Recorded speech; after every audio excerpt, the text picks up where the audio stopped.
मोटूरी सत्यनारायण दक्षिण भारत में हिंदी प्रचार आंदोलन के संगठक, हिंदी के प्रचार प्रसार विकास के युग पुरुष, महात्मा गांधी से प्रभावित एवं गांधी दर्शन एवं जीवन मूल्य के प्रतीक, हिंदी को राजभाषा घोषित करने तथा हिंदी के राजभाषा के स्वरूप का निर्धारण करने वाले सदस्य दक्षिण भारत के सर्वाधिक महत्वपूर्ण व्यक्ति में से एक थे।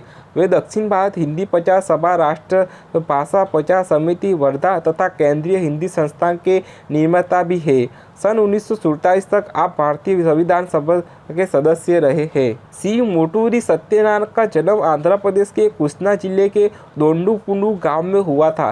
प्राथमिक शिक्षा के बाद उन्होंने मछलीपट्टनम के नेशनल कॉलेज से अंग्रेजी, तेलुगु और हिंदी की शिक्षा ली। उन्होंने इन तीनों भाषाओं में धाराप्रवाह बोलने की क्षमता अर्जित कर ली। इसके बाद उन्होंने एक समाज सेवक के रूप में दक्षिण भारत हिंदी प्रचार सभा को अपनी सेवा देना शुरू की और धीरे धीरे इसके सचिव एवं मुख्य सचिव भी बने। सन 1933 से 1939 तक उनका एक प्रमुख कार्य दक्षिण भारत में हिंदी का प्रचार करना रहा।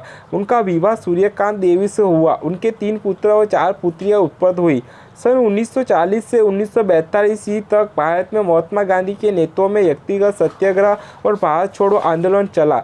उस काल में हिंदी का प्रचार प्रसार करना संविधानता आंदोलन का अविभाज्य अंग था।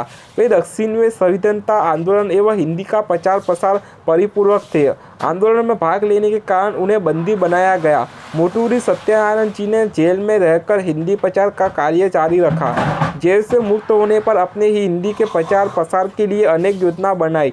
इन योजनाओं में केंद्रीय हिंदी संरक्षण मंडला योजना, दक्षिण के साहित्य की प्रकाशन योजना एवं कला भारती की योजना संबंधित है। भारत की स्वतंत्रता के बाद आप राज्यसभा के मनोनीत सदस्य बने। शिक्षा केंद्र में ही हिंदी का अध्ययन किया, उसमें प्रवीणता प्राप्त कर ली।